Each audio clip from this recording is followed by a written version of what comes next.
Hello and welcome back to My Own Worst Enemy. I have decided to do another playthrough of Horse and Musket: Dawn of an Era.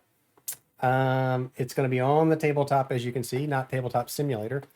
And you're probably looking at this and thinking, well, that doesn't look like the board that I got with my copy of Horse and Musket. No, it's not. Um, I'm not a huge fan of the map boards that you get with Horse and Musket, or even really Command and Colors Tricorn. That's the one I own. So what I did was I ordered this neoprene mat. It's just a grass mat. It was $40 on Amazon. I will put a link below if you have any interest in this. It was blank, and so what I had to do, and there's a gentleman on the internet. I found his site where he talks about doing just what I've done here, and that is taking a Sharpie and basically just drawing in. He makes a template and draws in the hexes to create this homemade hex map for board gaming. And so I did. I decided I would try it. Like I said, 40 bucks for the mat, and a cost of a Sharpie, two Sharpies actually. I had to go through two Sharpies to make this. And I did use the fine point black Sharpie in case you're going to do this. Try to do this on your own.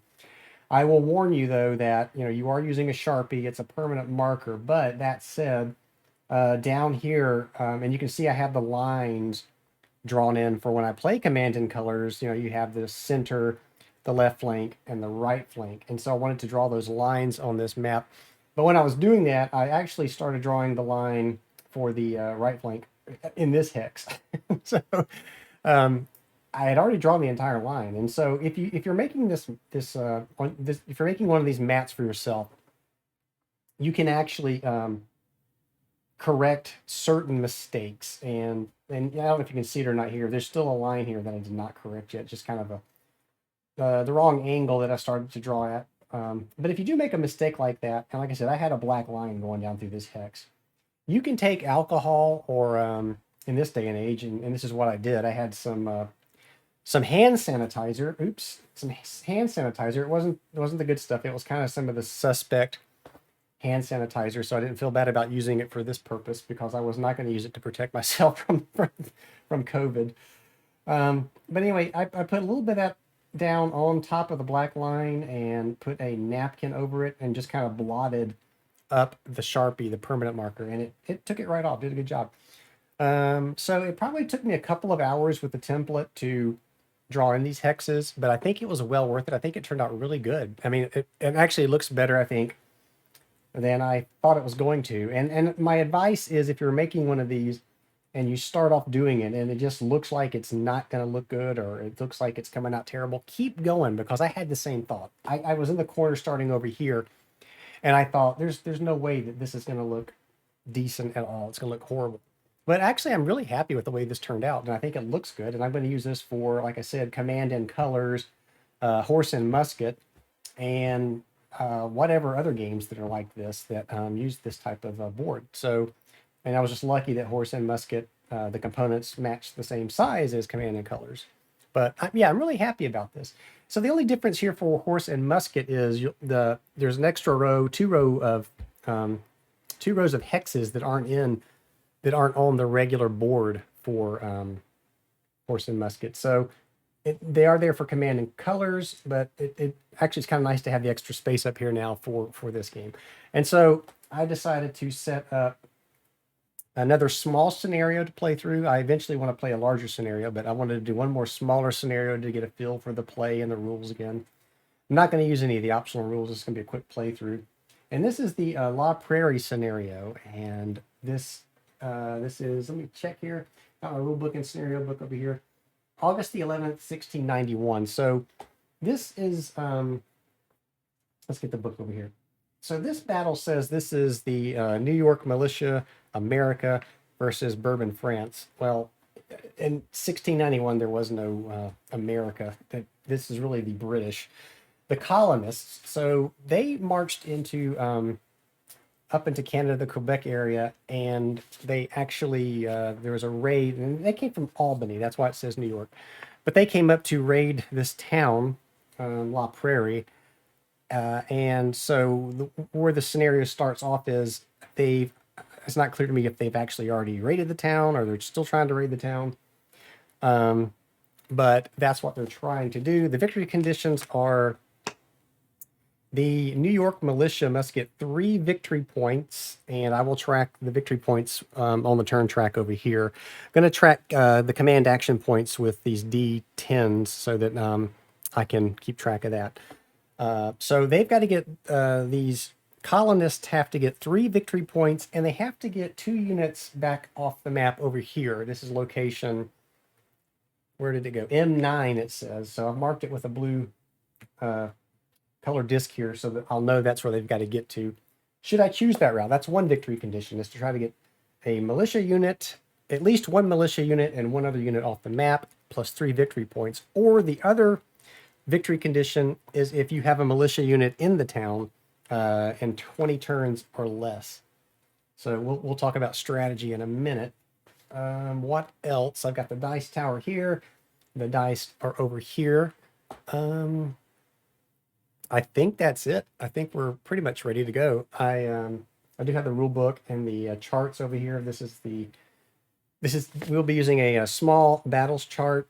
It says all natives and light infantry have rough terrain mastery, and what that's going to mean is when they fire from woods, swamp, and I think the other one is town. Let's see. We can look back here real quick. Woods, swamp, yeah, or town hexes. They get to roll an extra D10 in their attack. So that's what the that rough terrain mastery means.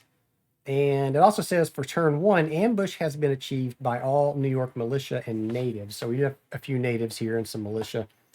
Ambush has been achieved should we decide to go that route. And again, we'll talk strategy here in just a second. I don't know that we're going to go that route. But we'll see. So, yeah, just wanted to, and another note on this map real quick. I was a guest participant on a podcast mentioned in dispatches over at Armchair Dragoons.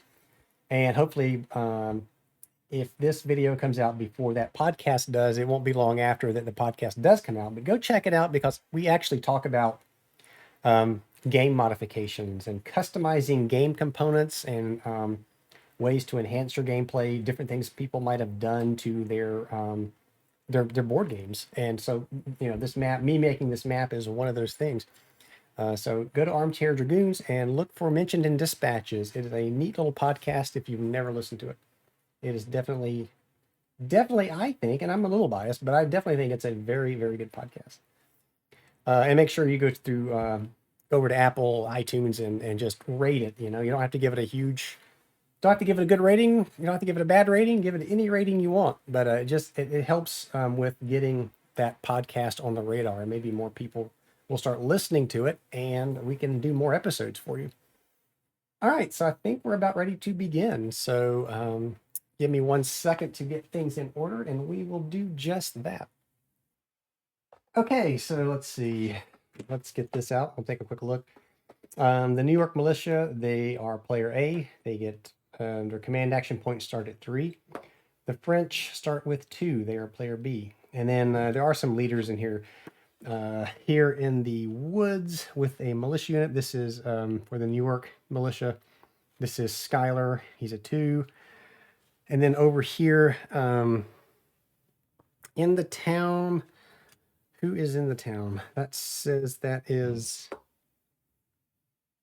who does that say it is?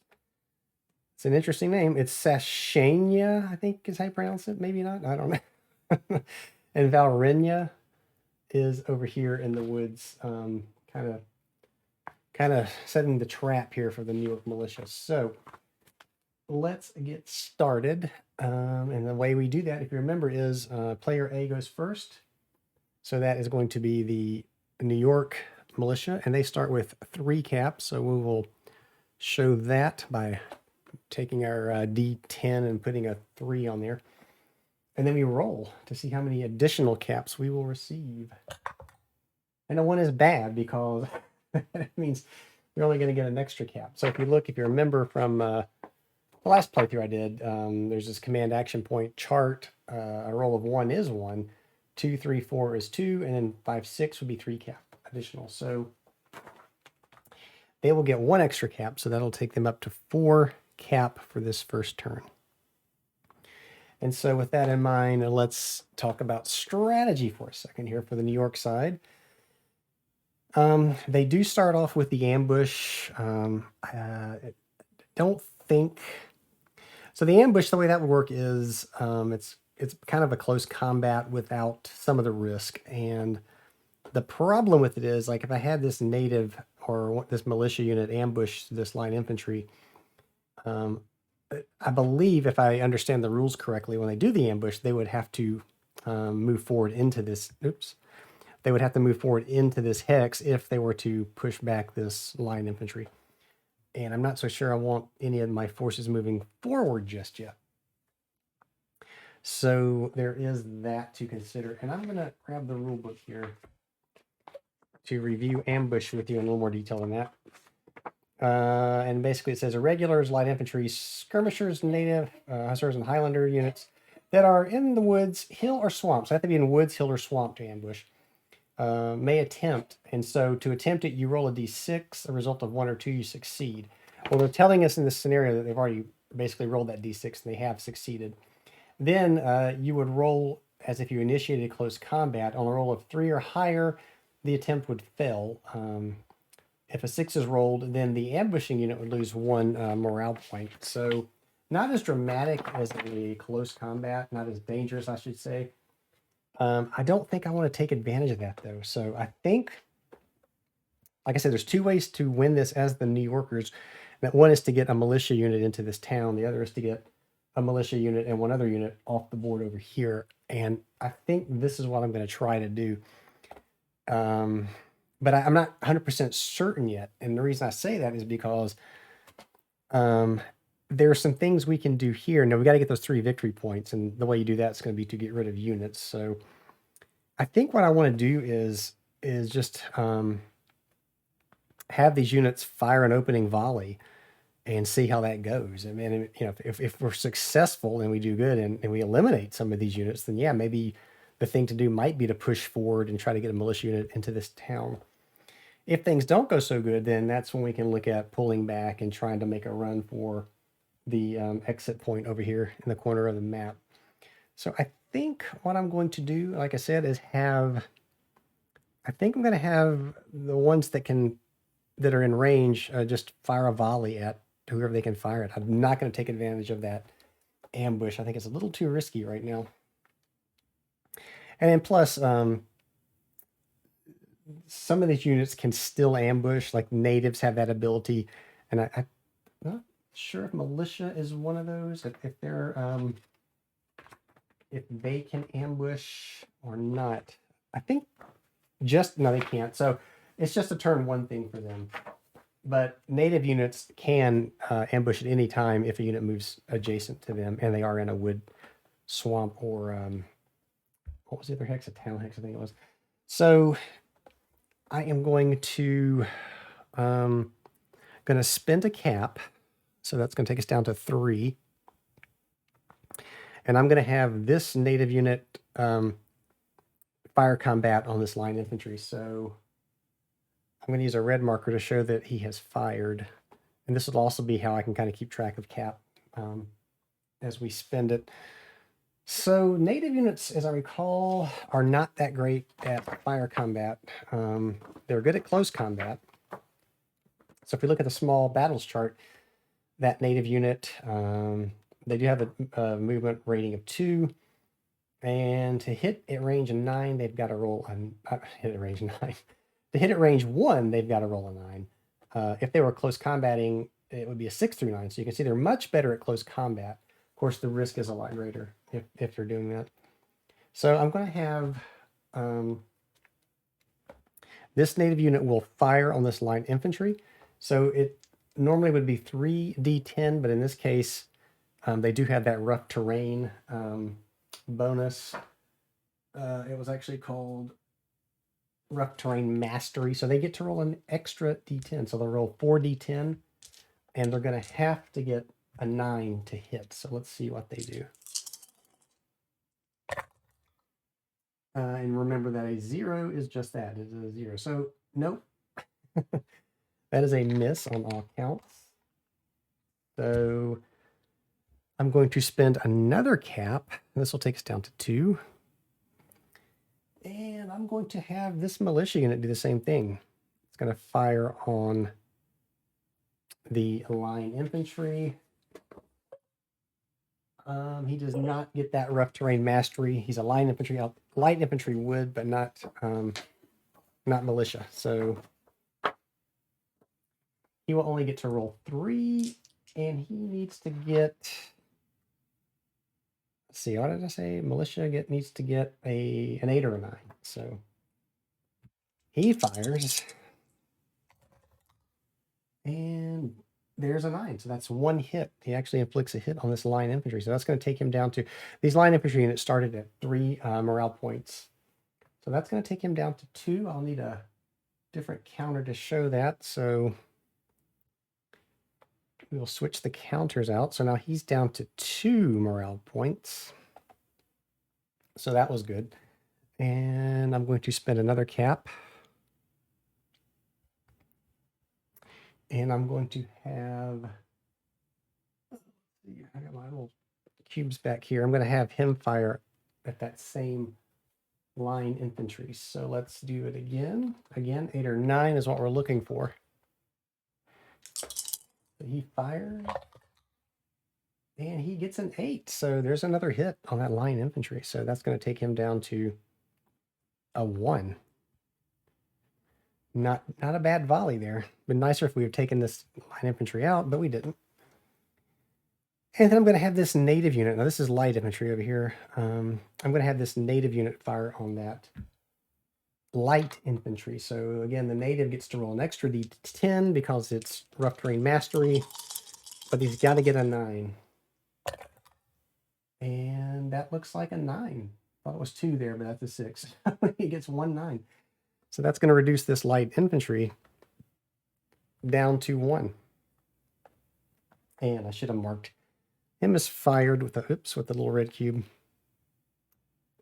And I should have spent that cap to show that. So that's how I'm keeping myself on track here. So each cube that I put down should match to the number of cap that they've spent. So they had 4, they've used 4. And I'm going to use red for combat, and then I'll use yellow to show movement. Some of these units can move and fire, and for 2 cap, and I'll show 1 yellow, 1 red for that if they do. So that is all I can do with the New York side because they are at a cap. And so the turn will now go to the French. So we'll grab these real quick. And we will proceed with the French turn. So they start with 2 cap. So I'll show that here. And they roll for their additional. So let's see what they get. A 6. So that's really bad news for the New York side because that's 3 extra cap. So they actually now get 5 cap to start this turn. Yikes. All right. So what will they do?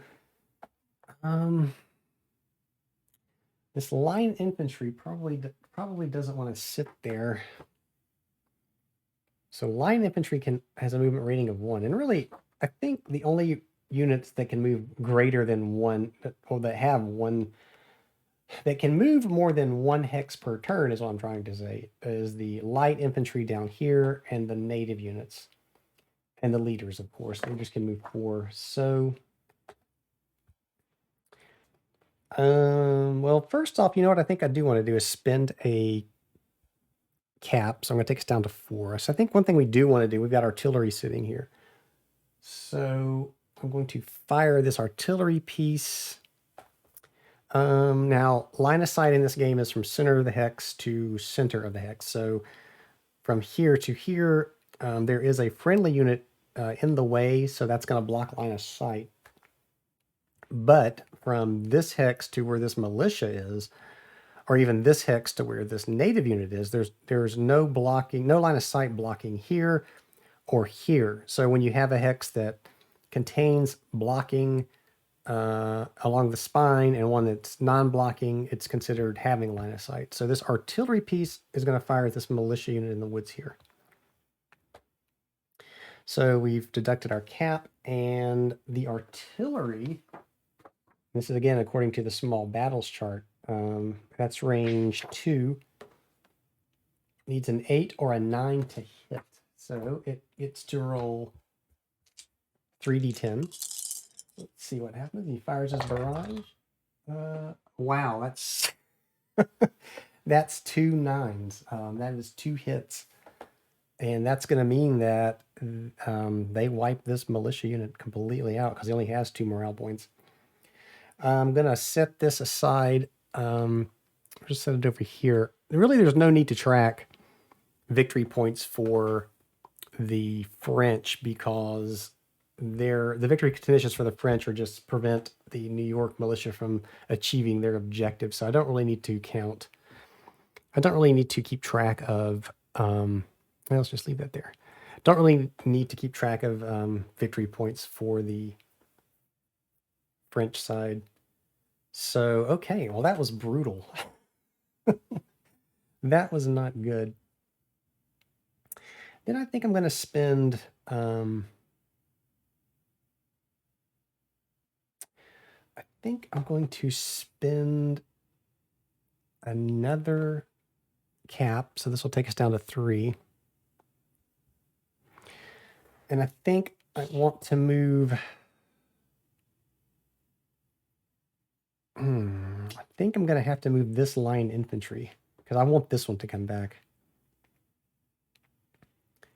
So I'm going to move this line infantry forward to here. We'll use a yellow cube to show that he's moved. He did not fire, but he did move. And now this native unit can ambush. He has that ability, but I don't think I'm going to have him do that because, like I said, I believe when he ambushes, he kind of has to move forward and take this hex, and I don't want him to do that. And even if he didn't do that, I still don't think I want him to do that.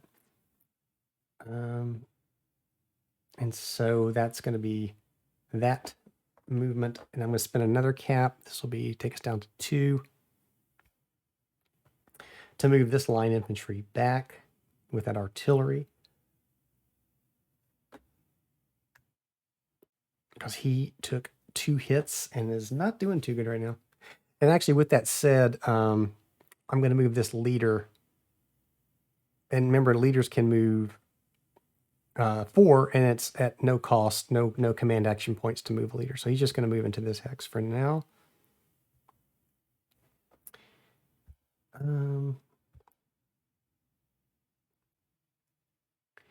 And then I think I'm going to move, I'm going to spend another cap. This will take us down to 1. And I'm going to move this line infantry unit back to here.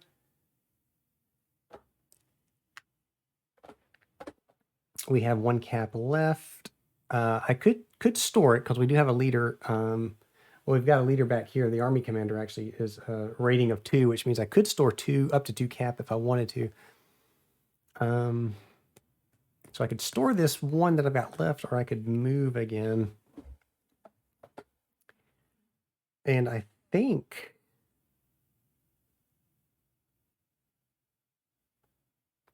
I'm going to move this militia forward.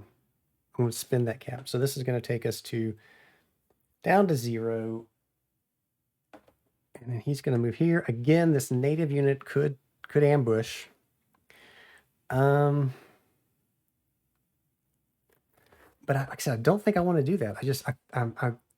One of the things I'm a little unclear on is I think, it treats it as a close combat. And if you move those units forward, if I move him forward, if I have to move him forward, he's not going to be in good position at all, especially if I'm trying to retreat back to that M9 hex. So I'm going to turn real quick to look at close combat to see what that rule says. Yeah, see, the unit initiating close combat must enter the hex if it is vacated. So And the other thing is I don't really want to take the morale hit on that native unit either. If for some reason I would roll a 6. So I'm going to leave it at that. And that's going to do it for the French side. So let's clear the markers.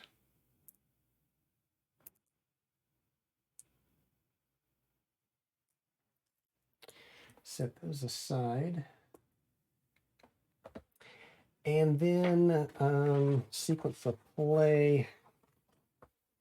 I think basically at this point, both sides have gone. I think you just do a check for victory. I just want to double check to make sure I'm not skipping anything in the sequence of play. So yeah, A goes, B goes, in turn. So yeah, we would check for victory, but we're nowhere near that. So basically advance the game turn counter to 2, and we go back to the New York militia turn.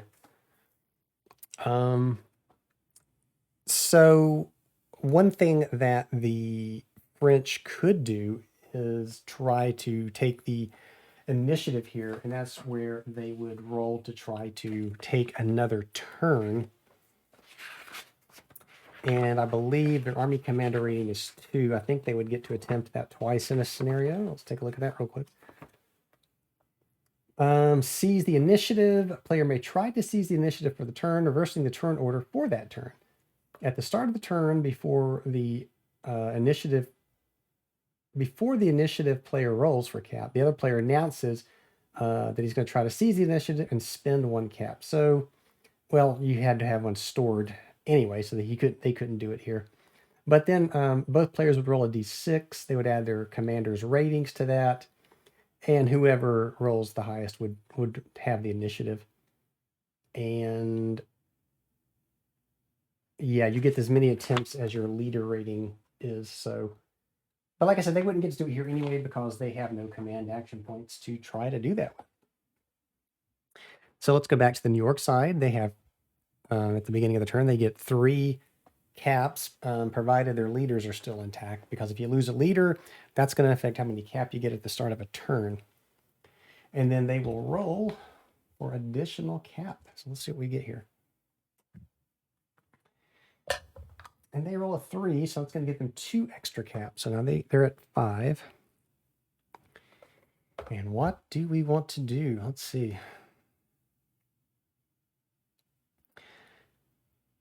This native unit.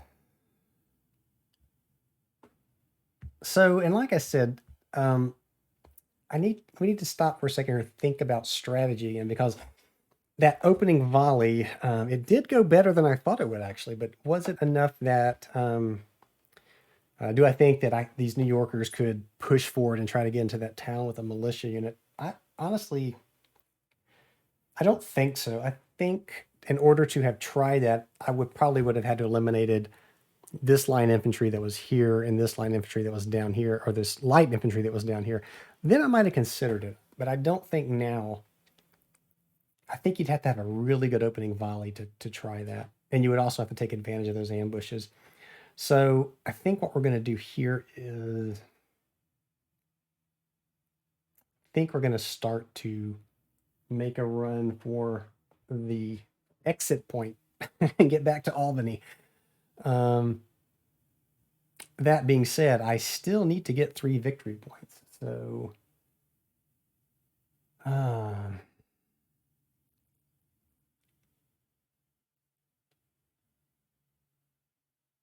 and we've already lost a militia unit, and that's painful. So this militia unit has to get off the map now. So I'm going to spend a cap. This will take us down to 4. And I'm going to move, this militia unit is going to start heading that way. So he's moved to here. Again, leaders can move up to 4 at no cap cost. So I'm just going to take this leader, and he's going to stay with this militia unit. So I have Schuyler stay with the militia. We have 3 native units left. going to spend another cap, take us down to 3.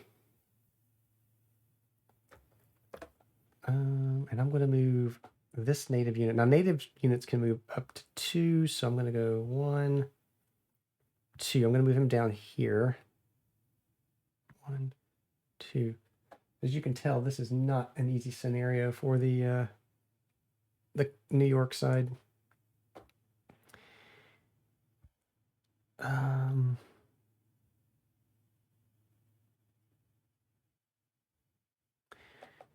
This native, I could have him try to fire again. We still get that rough terrain mastery bonus. We'd be rolling 4d10, but we would have to get a 9 to hit.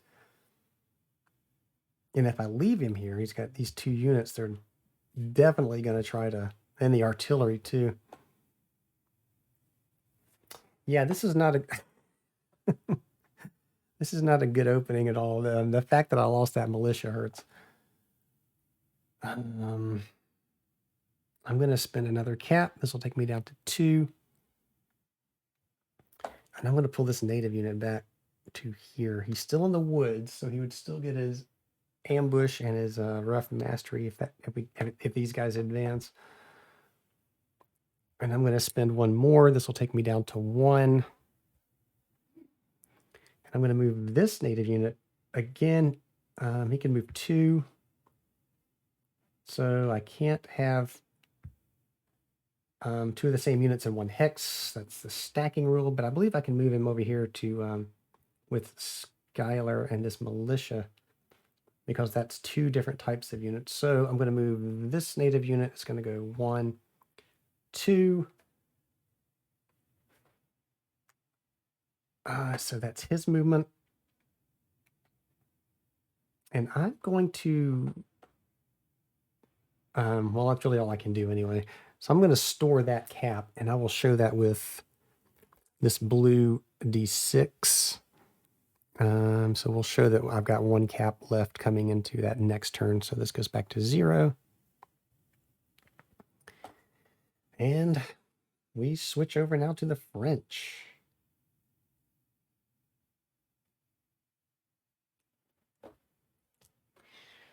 All right, so they start at 2. And we roll for additional. That's a 3, so they'll get 2 more, so that's 4. Oops, so they get 4 cap.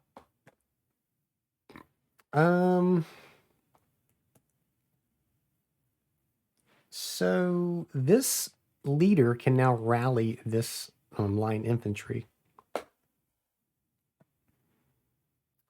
I don't know if I want to, it would cost, and the way that works is neither unit, to do that, neither unit could have moved or fired during the turn. So they have not, so I could just spend that cap to rally this unit back up to 2. It's an automatic success. There's no rolling for that, per the rules. So, but I've got 4 cap, and I think I'm going to spend 1 cap. This will take me down to 3 to move this native unit down to that wood hex. So that's 1. And then I think we had this line infantry. And he can move 1.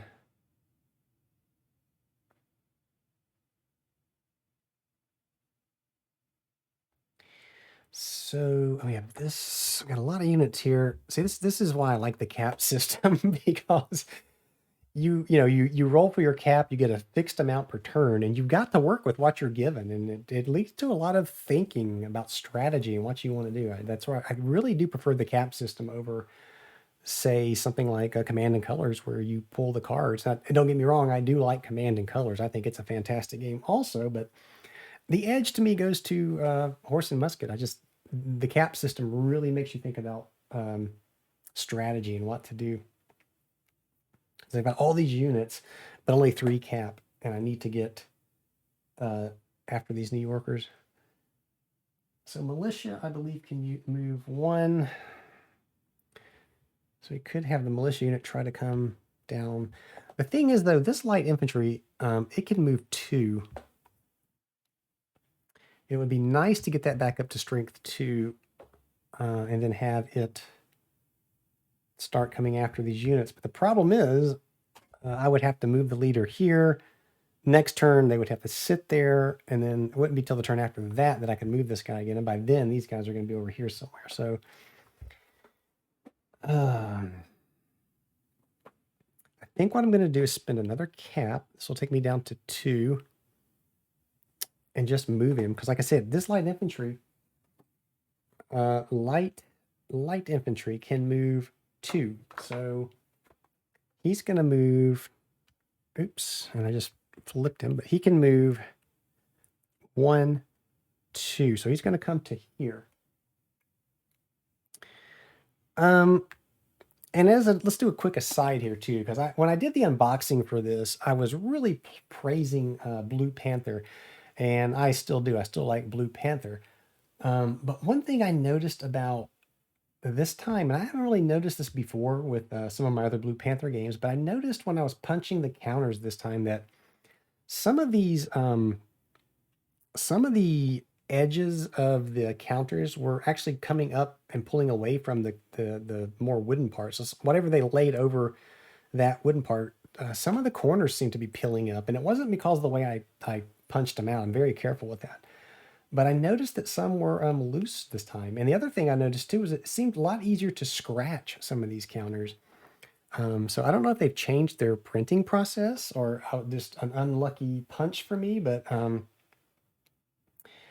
just wanted to point that out there that while I was praising Blue Panther a lot, I will say that when I punched these counters, I had some issues that I've never really encountered before. So again, maybe it's a minor quibble, but just something to be aware of. If you're punching your counters and notice that happening. And I hope they haven't changed their printing process, because like I said, I love these counters are really nice and thick and they look great. So, okay, so we still have 2 cap. So I'm going to spend another cap. This will take us down to 1. And I'm going to bring this militia unit down to here. Oops. I've got 1 more cap. Now the artillery can only move 1 hex per turn, so I don't know that the artillery is going to do a lot of good with these units running away. What we really need are faster units, and other than this light infantry, I don't really have any real fast units on this side. So what I'm getting at is it's kind of a case of these are now our more important units, and maybe this light infantry. And I think this line infantry, I think what I'm going to have him do, and I'm going to spend a cap, and I'm going to move this line infantry forward into the woods. And that will take away all of our cap. Now, the native could ambush here. And I'm going to look one more time to see if maybe that's something I do. Maybe we try to ambush. It's risky. If I succeed, like I said, it's going to push him back into this. He's going the wrong way. He's going back towards the town when I really want him going towards that exit point. At the same time, if he's successful, there's a chance we could wipe out that infantry unit. There's also a chance we could lose a morale point from this native unit. You know what? Let's try it. If nothing else, we can see how that the ambush mechanic works. So let's just try it and see what happens here. So, and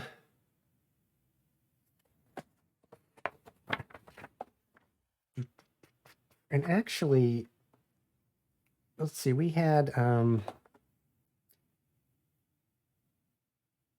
I'm getting ahead of myself here. What am I doing? What am I doing? It's not their turn yet. Well, it is their turn. I just haven't rolled for cap yet. So we did finish this side, right? We got 1, 2, 3, 4. We're down to 0. Yeah. So let's pick up our And that's why I like using these cubes to mark who's moved and who's fired, because it kind of keeps you honest about what turn it is, who's gone. And I was easily able to see that they had already gone and where I was in the turn before I confused myself even further. So we go back to the New Yorker side. They've got a roll for their cap. So they start with 3 because Skylar's still alive over here. And we roll. And they roll a 4, so they're going to get 2 more on top of that. So that's going to give them 5. Plus, we carried 1 over, so we have 6. Now, the carryover we must spend this turn. So back to what I was thinking. This native, let's try to have him ambush that line infantry. I'm a little hesitant to do that, but let's see what an ambush looks like anyway. So to attempt this, he's got to roll a d6, and on a roll of 1 or 2, the ambush will be successful. So right off, he's got to get a roll of 1 or 2 to even do this. So I'm going to spend this cap, and let's see if he is successful. So he rolled a 4, he's not. So that's pretty much the end of the ambush attempt. Another reason why I didn't really want to try it,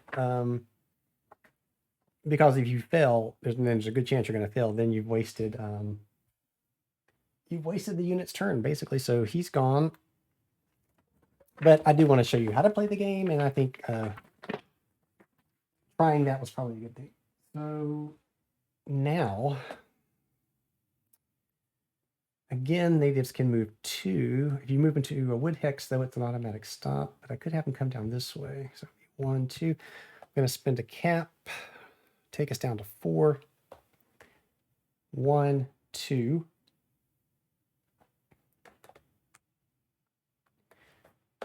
And then I am going to spend another cap. Take us down to 3. This native unit, 1, 2. 1, 2, or 1, 2. So here or here. I'm going to move him here. Grab a cube. And then I will spend another cap to move this militia 1.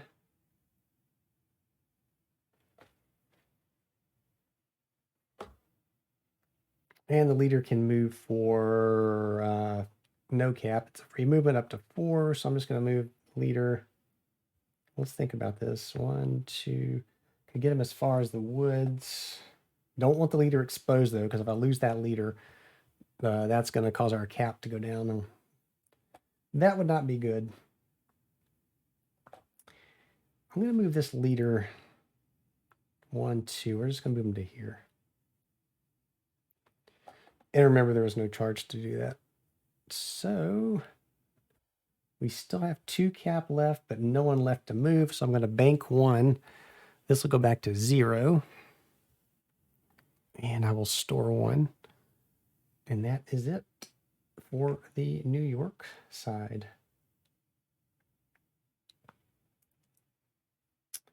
And we will go back now to the French. So the French start off with 2 cap as per scenario rules for this scenario anyway. And let's see what they get in the way of additional cap. They get 2, so they're at 4.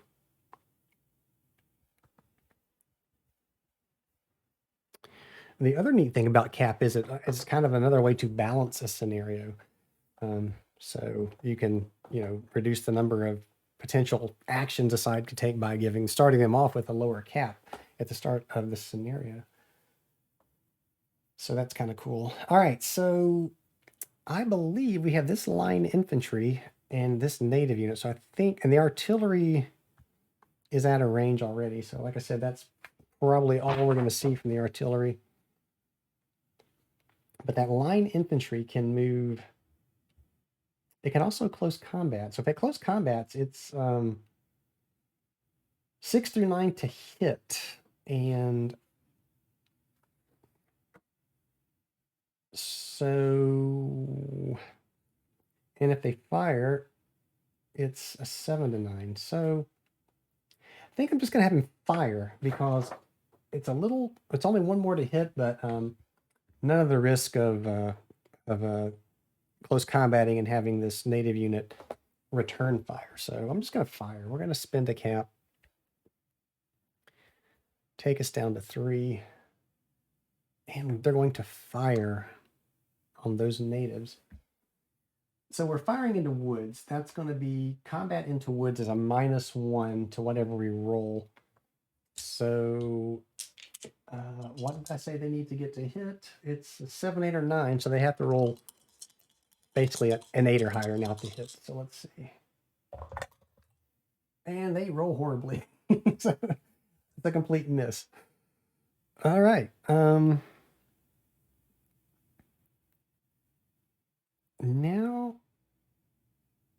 Now I am going to I'm going to spend another cap. This will take us down to 2 because I need to start working this line infantry down. So he's going to move into the woods. And for free, I'm going to move this leader with that line infantry. Now we still have 2 cap.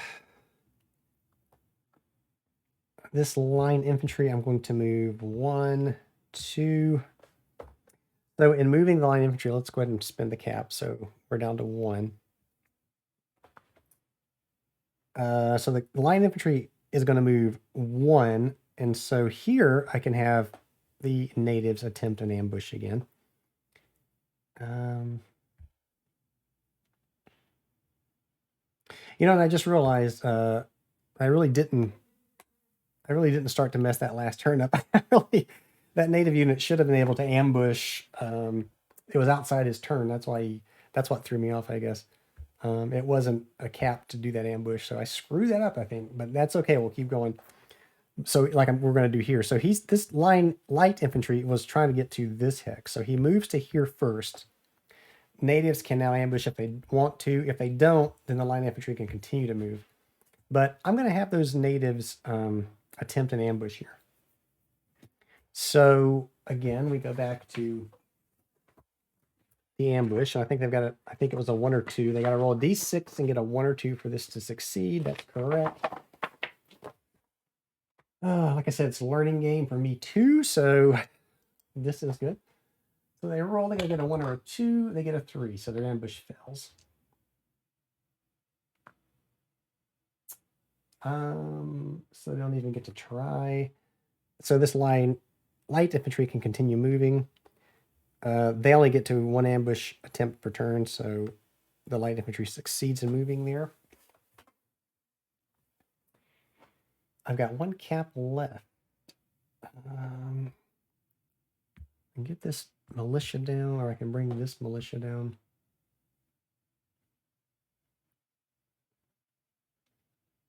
Or I could bring this militia forward. I think I'm going to do that. Let's take this down to 0. This militia will move forward, and that will end the French turn. So,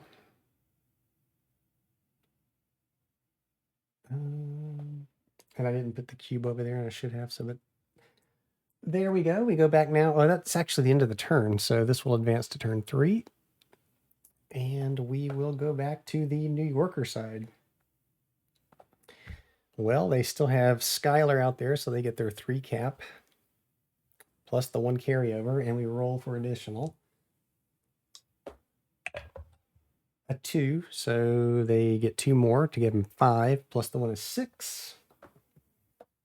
And I think now I'm going to spend a cap and have this native unit go 1, 2. So he's going to move 1, 2. Now, I don't think that light infantry can ambush because he's not in the right terrain. Although I think he was one of the ones that could ambush. Is that correct? Not going to matter because, like I said, he has to be in woods or swamp, or what was the one? Woods, swamp, or town. And the scenario says that the light infantry do odds for firing, so yeah, they can't ambush or anything. All right, so never mind. So this native unit moves to here. And we spent the carryover cap to do that. I am going to have this native unit. I'm going to spend another cap. That'll get us down to 4. This unit is going to go 1, 2. Remember, natives can you move 2. I'm going to have Skylar move with him. And remember, Skylar can move for free up to 4. I'm going to spend another cap. This will take us down to 3.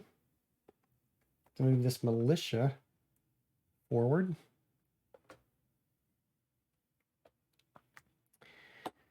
And last but not least, spend another cap. And this native unit is going to move down into the woods. And I'll just carry over 1 cap and lose the other one. So you can see we're having a leader with higher rating would be good because you could store. Well, actually, I could store that cap. See, I thought he was a 1. He's a 2. So actually, we can store both of those caps. I didn't lose it. But I was going to say, that's where these higher leader ratings really come into play, come in handy, because the higher that number is, the more cap you can carry over.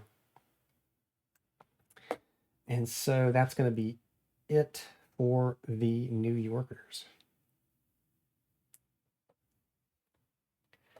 And we go back to the French, and they get their 2 cap. And let's see how many more they get. They get 2 more, so they're at 4.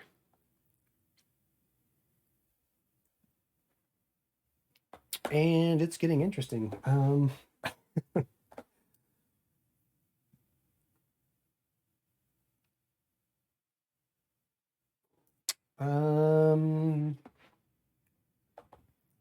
I am going to spend a cap, taking us down to 3. And remember, this native can move 2. 1, 2. He could still ambush if I leave him there, but then you'll have to come by him, and I think they're probably smarter than that. Or are they? Who knows? So in spending that cap, I'm going to go ahead and bring this line infantry down for sure. So he moves down to here for that cap. The leader I'm going to move down to because it's remember, no cap to do that. And the stacking units are not, the stacking rules are not broken because these are 2 different units, so that's allowed. I'm thinking, so this is a militia unit up here. I think I do want to bring it down. I'm going to spend another cap to do that, so that'll take us down to 2. I'm going to bring this militia unit down. And now this light infantry is a unit that can move and fire with 2 cap, I believe. So if we take a look at the actions allowed, this is light infantry. So for 2 cap, light infantry, irregulars, cavalry, dragoons, hussars, and highlanders may move 1 hex and fire, or fire then move for 2 cap. So I'm going to have him do just that. We're going to spend the remaining 2 cap. That'll take us down to 0. And he's going to do a move and fire. So he's going to move 1 hex. And he's going to fire at this native unit. So he is light infantry, and he is 1 away. So he's got to get an 8 or a 9. And that native is in the open, so it's an 8 or a 9 without any kind of modifier. So he fires at the native. And he rolls, it looks like, is that no, that's a 6 and a 5, so he misses. And that is it for the French. So we advance that turn marker. And we remove our status cubes. All right. And we go back to the New Yorker side. They start with 3, and we are carrying over 2 from last time, thanks to Skylar's rating of 2. And we rolled a 6, so that's 3 more. Wow, so that's going to be 8 total cap, which is probably more exciting sounding than it actually is, because we only have 4 units. But let's see what we can do. We are going to spend 1 cap, one of the carryover cap, and move this native unit. It's going to go 1, 2. Kind of hesitant to do that. Let's wait and see what we're going to do with Skylar. So that's the native unit.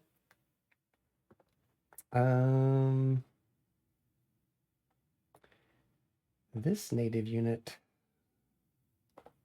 Remember, we're trying to get 2 units to exit, one of which must be that militia unit. So we know we want to move this militia unit. Let's spend the extra carryover cap to move this militia unit down to here.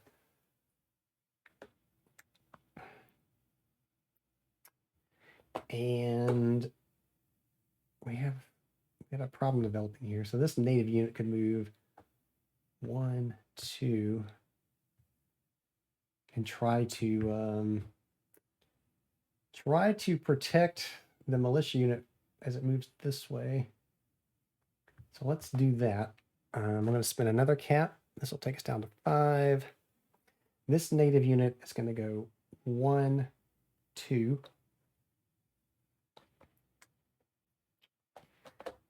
And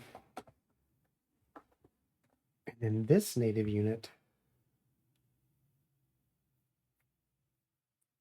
You know, I'm looking. This is bad because it opens up. If I move this native unit out of here now, it's going to open up this militia unit to attack from that light infantry because he's so fast. So I think this native unit is going to... I think it's going to...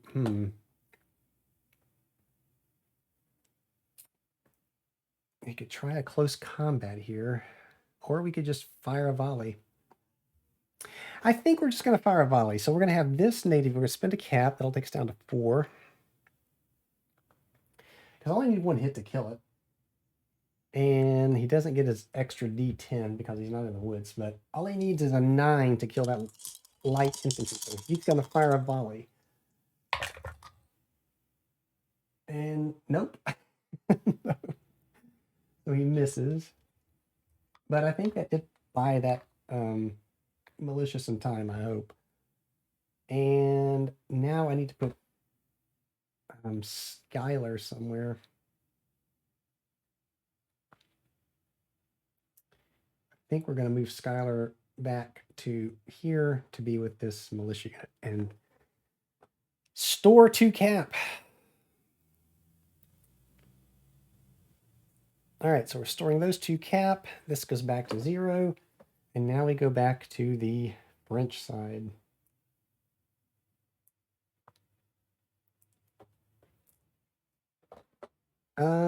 Okay, so let's see, we start off with our 2 cap. We roll for the additional. 2, so that is going to take up to 4. Okay, so first I'm going to have, let's have,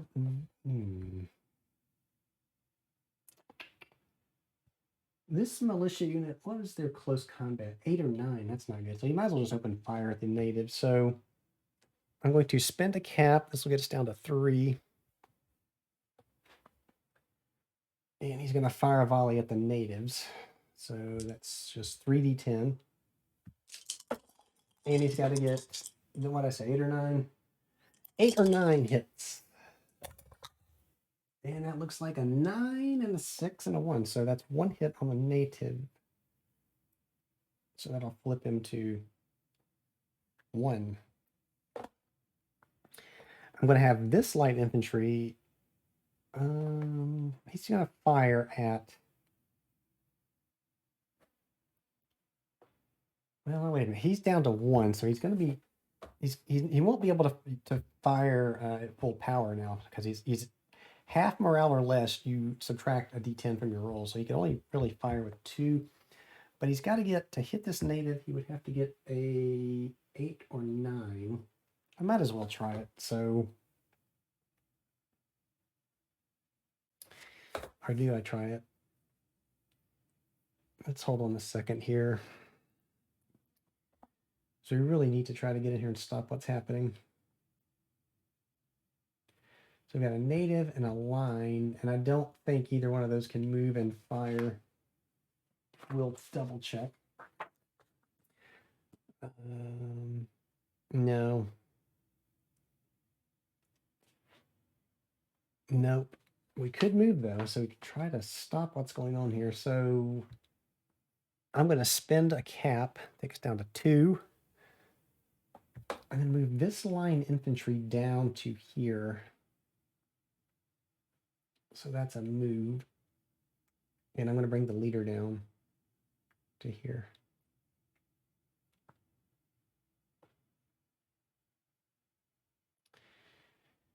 And I'm going to spend another cap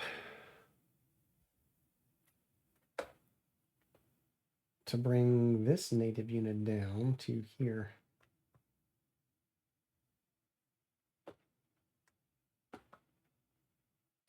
One more cap left. I could move this line infantry forward to try to get him up here to help bottle up these New Yorkers, which is what seems to be happening here. Or I could have this line infantry fire and try to hit the natives.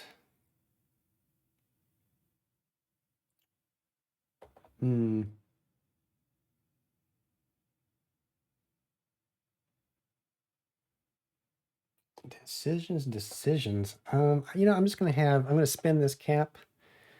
That'll take us down to 0, and I'm going to have this light infantry fire at the natives. So like I said, they are at reduced morale. It's half. If you're at half or less, you roll 1 less D6, or D10 rather. So they only get to roll 2 D10, and they must get, I think it was 8 or 9. Yep, 8 or 9 to hit. So let's see what they do. They miss. Probably should have moved that other line infantry forward. So that's going to do it for the French side. And we advance the turn marker. And the New Yorkers start with their 3 cap. We roll for additional. 5. So they get 3 more. That's going to give them 6. But again, like I said, it's not really. If I had more units, that would be great. But I don't. Okay, so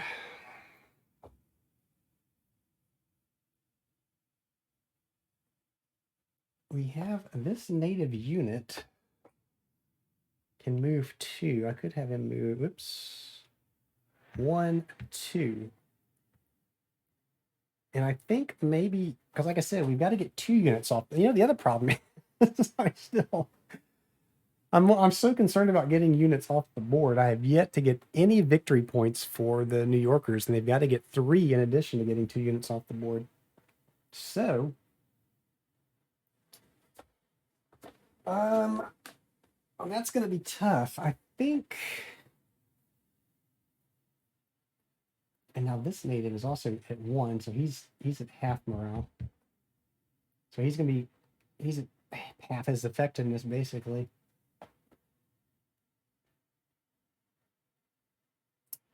I'm going to spend a cap and move this unit 1, 2.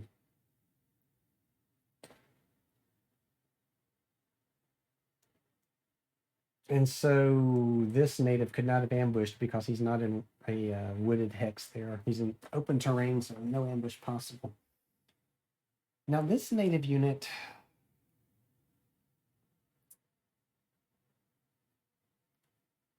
close combat, I think.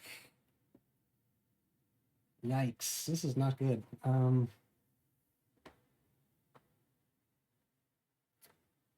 let's go ahead and let's spend another cap and move this militia unit down one. I'm not going to move Skylar with him. So he's going to come down here. And then I'm going to have this native unit. Going to spend another cap. This takes down to 5. And I'm going to have this native unit open fire on that light infantry.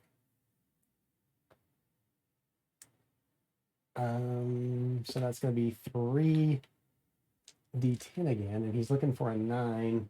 Probably should close combat that, but I only need 1 hit. I'm really hoping I get it. So that's, well, there's an 8 and a 9, and so the 9's enough to eliminate it. So they do finally eliminate a French unit, which will get them 1 victory point. Need 2 more, though. So all that leaves now is this poor little native unit over here.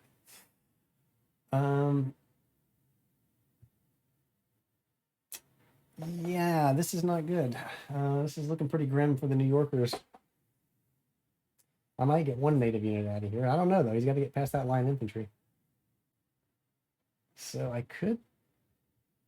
Now he's going to be firing at half. So if I had him fire... It would be 2 D10s to fire at either of these units. If I close combat...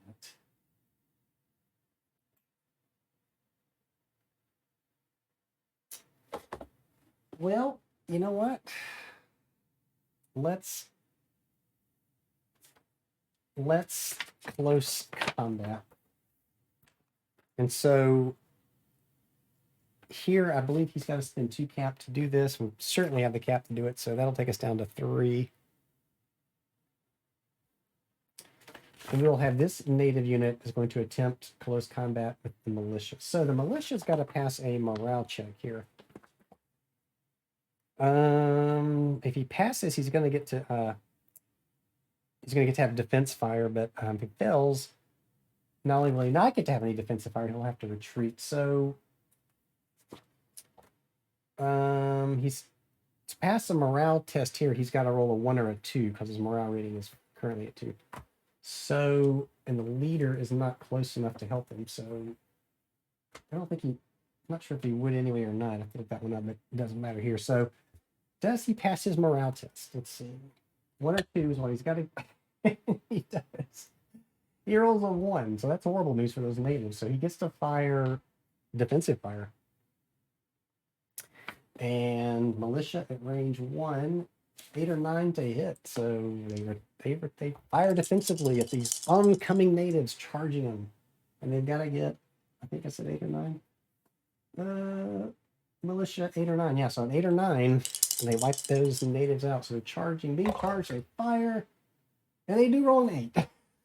So, we lose that native unit. Terrible, terrible, terrible turn of events. And that's all I can do. So we will carry over 2 cap. This goes to 0, and we now go to the French turn.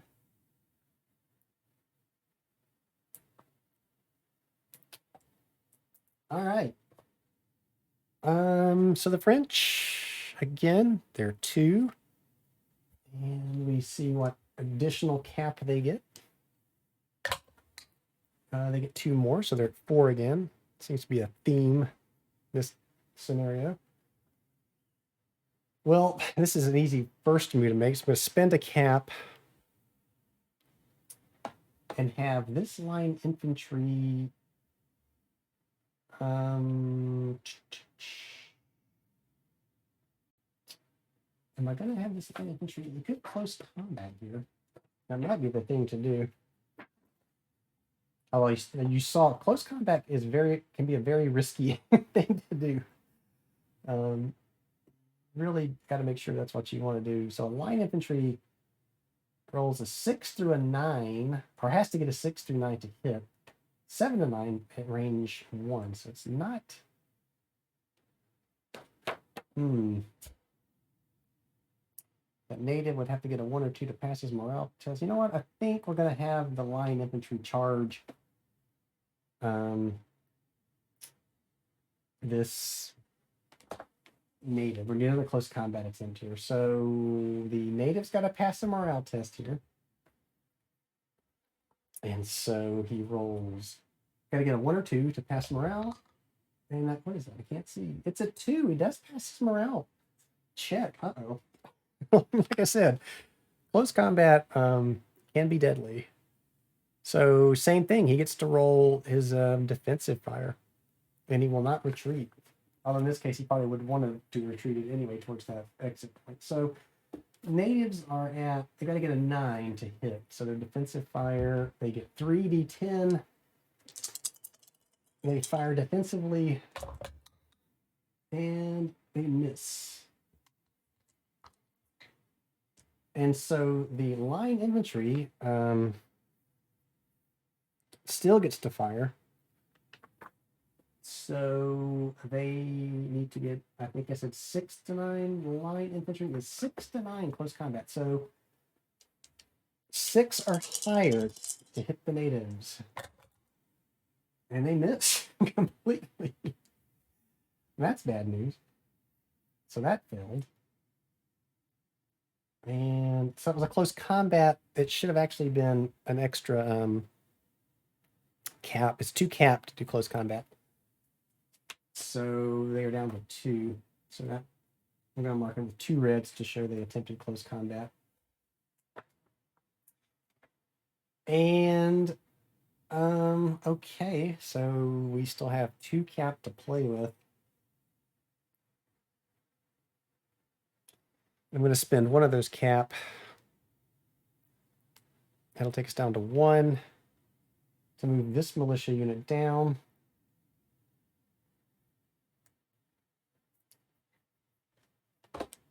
I'm going to spend this last cap. This may be a dumb move, but I'm going to bring this line infantry forward. I don't know. I marked it. That was my last cap. So that is going to end the French turn. So we will advance the game turn marker to 6 and remove the status markers.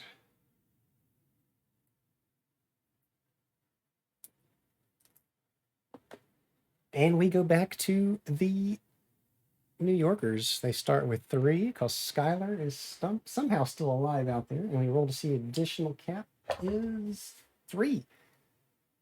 I never rolled this high when I had more units. So we got 8 cap to play with and just 3 units. Or 4 units, I should say. So, okay. Well, we're going to spend 1 cap right off. And this native unit will move 1, 2. So this native unit is now on the road to Albany. So we're just going to send him over here to the dice tower. I'll just leave him here. Off to the side. To show that he is running as fast as he can towards Albany. He'll make it. So I still need to get this militia unit out, and I need to get 2 more French units destroyed to win this game as the New Yorkers. So, that being said,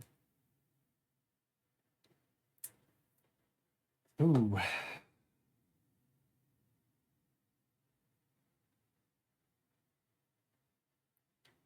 Well,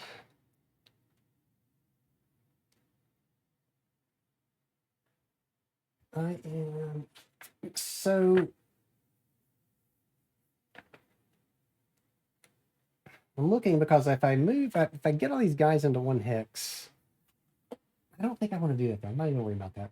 This native unit, I'm just going to spend a cap and just move him 1, 2. I'm just going to move him forward.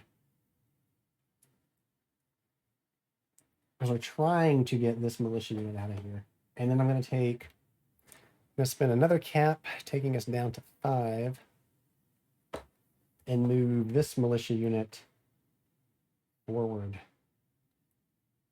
I'm going to move Skylar with him. Because at this point, if I lose him and I lose cap, I don't think it's a huge deal. That's really all I can do for the New York side. So This will go to 0. We will reserve 2 cap. And we will go back to the French side. So the French get their 2. And you can see it's a very fast playing game too, which is another nice nice thing about horse and musket. So those big battles will go fast. So that's a 4. That's an additional 2 cap. So they start off with 4. And I'm going to I'm going to spend a cap and have this militia unit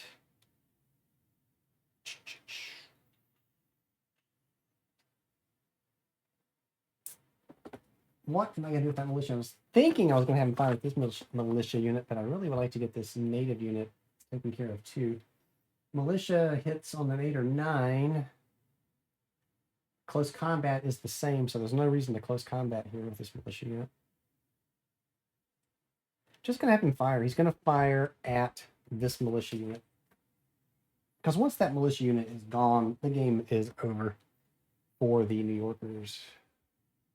So this militia unit is firing at this militia unit. He's got to get, I think I said 8 or 9. 8 or 9. So an 8 or 9 hits.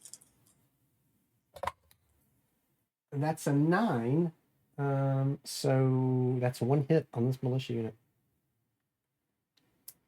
Now, I will tell you that when I rolled those D10 for this attack, there's a leader in this hex with this militia. So if any of these D10 had come up a 5, you would have to conduct a check for leader loss. So if we'd rolled a 5, I would have to roll to see if Skylar survived. But luckily, a 5 did not show up there. So I do not need to do that. So that militia unit has fired. I'm going to spend another cap, taking us down to 2. I'm going to move this line infantry forward with this army commander. And I'm going to spend another cap, take us down to 1. To move this native forward. Oops. And I should have marked that, but it doesn't matter. All right. So that's I'm going to hold this. I'm going to reserve a cap for the French. Take that down to 0, and we will now go back over to. Well, we advance the turn marker, but then we go back over to the New Yorker side. So, but I think what I'm going to have is the commander for the French try to seize the initiative, so we can see what that's like.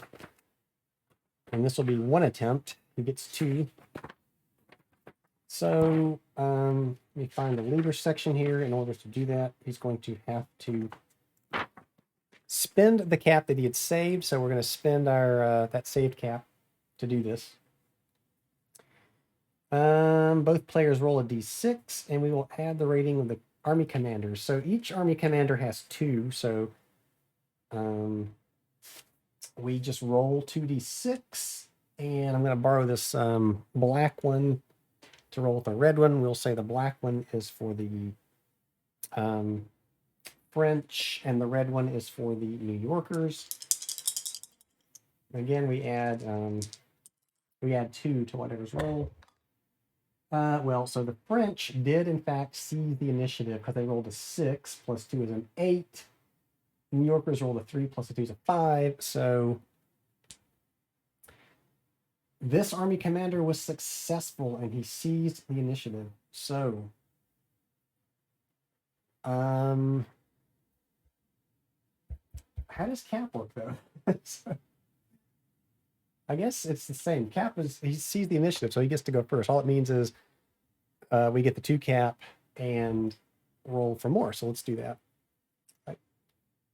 like I said, the rules are not complicated here, and sometimes I just have to stop and think about what's going on, but it's usually easy to resolve. So that's going to give them 2 more cap for a total of 4. And I am going to spend a cap, taking us down to 3. And I'm going to have this militia unit is going to fire at this militia unit again. So we're at range 1, still 8 or 9 to hit. And remember, if you roll a 5, we'd have to do a leader loss check for Skylar. Although if this militia unit dies, Skylar will die automatically because all the units in that stack were eliminated. So let's see what happens. They fire. Well, look at there, you get a 5. So it's a miss. They don't hit the militia, but we must do a leader check now for Skylar. So this is good. We get to see we've gotten to see a lot of different things come into play versus what I did from the Killer Cranky scenario. We've seen some different rules here in play, so this is good. So leader casualties in combat, either player rolls a natural 5, and that's important too. It's either way. Whether you're defending or attacking, you roll a 5, there's going to be a leader loss check. And of course, they're saying if you eliminate the militia, then that leader would be eliminated as well. Okay, so to do the leader loss check, we roll a d6. If it's a 1, then he is eliminated. And then that may have an effect on that militia anyway. So we roll a d6, and a 1 will kill Skylar. 2, so he survives.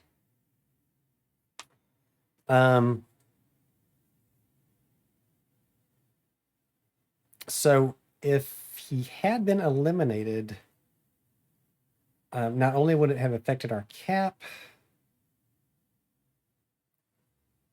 I think. Well, I thought it would have. I was thinking that if we did eliminate him, we'd have to do a morale check here on this militia, but it doesn't look like it. So never mind. All right, so now I'm going to have this native unit is going to spend, I think it was 2 cap, right? Yeah, so I think I'm going to have this native unit is going to close combat, or attempt close combat, I should say, that militia. So we're going to show that I've spent 2 more cap. The militia's got to pass a morale check here to return fire. They don't, so there's no return fire, and they will have to retreat, which is bad because they're going to have to retreat away from that exit point if they survive, which they probably won't here because this native unit needs a 6 to 9 to hit, and he rolls 3 d10. It only needs 1 hit, so. And there's the 9, and that's going to eliminate this militia. And when that militia unit was eliminated, what happens to the leader? I think he's eliminated as well. When the leader is stacked with a unit that is eliminated, leaving the leader alone in a hex. Oh, we just do another check for whether we lose the leader. So he has to pass another check then. So it's the same thing. And this is instead of rolling getting a 5 on a d10, he lost the units he was with, so we must check to see if he's eliminated. So we'd have to roll a 1 here for him to be eliminated. So it's a 2, he's not. And so that but what happens to the leader though? Because the natives were successful with their close combat.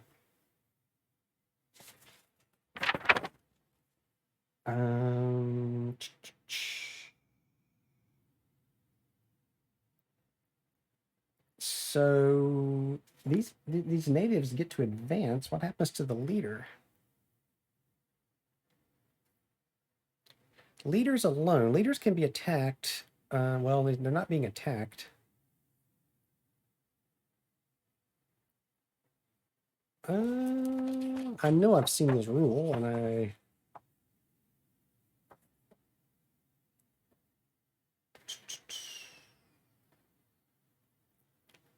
I think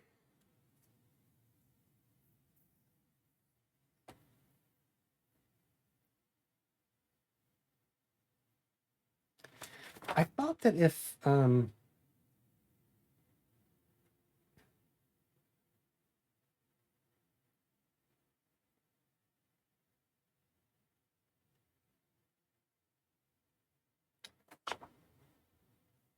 I thought that so we did this part right where we checked to see if he's eliminated. He's not eliminated. So if they move into here, I think the rule is that he goes to the closest friendly unit hex since he was not eliminated. So I think what happens is Skylar would actually come back into this hex with the natives.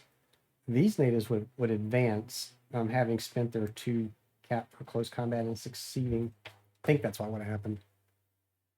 Anyway, we're going to say that. Doesn't matter because we're at the end of the game anyway, the end of the scenario, because the New Yorkers have failed to get a militia either into the town or exit from M9 over here.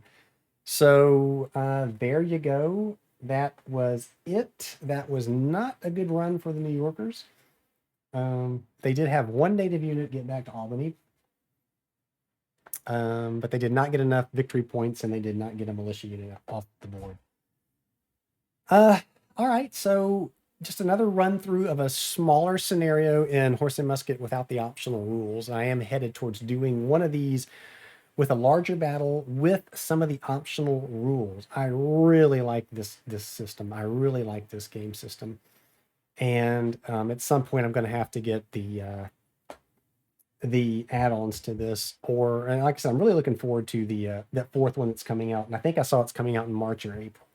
That gets us into the Revolutionary War period. And I will definitely somehow get my hands on a copy of that, and we will do an unboxing and a playthrough of some of those scenarios. But in the meantime, I do want to get a larger battle to my new fancy modified game board here and play this again. As you can see, it's a fast playing game. It is just a ton of fun, at least I think so. And it's in a time period. I mean, I've never really had much interest in this time period, but this game has actually made me a lot more interested in this time period, and that says a lot about the game design, I think. Great game, highly recommend it. So there you go. Other things coming up, like I said earlier in this video, go check out Armchair Dragoons, mentioned in Dispatches, the podcast. The new season is starting. Episode 1 should be out by the time, well, not by the time you see this video. I think this video is going to come out Wednesday, and then the mentioned in Dispatches episode should come out Friday. So 2 days from when you see this video, go check out that podcast.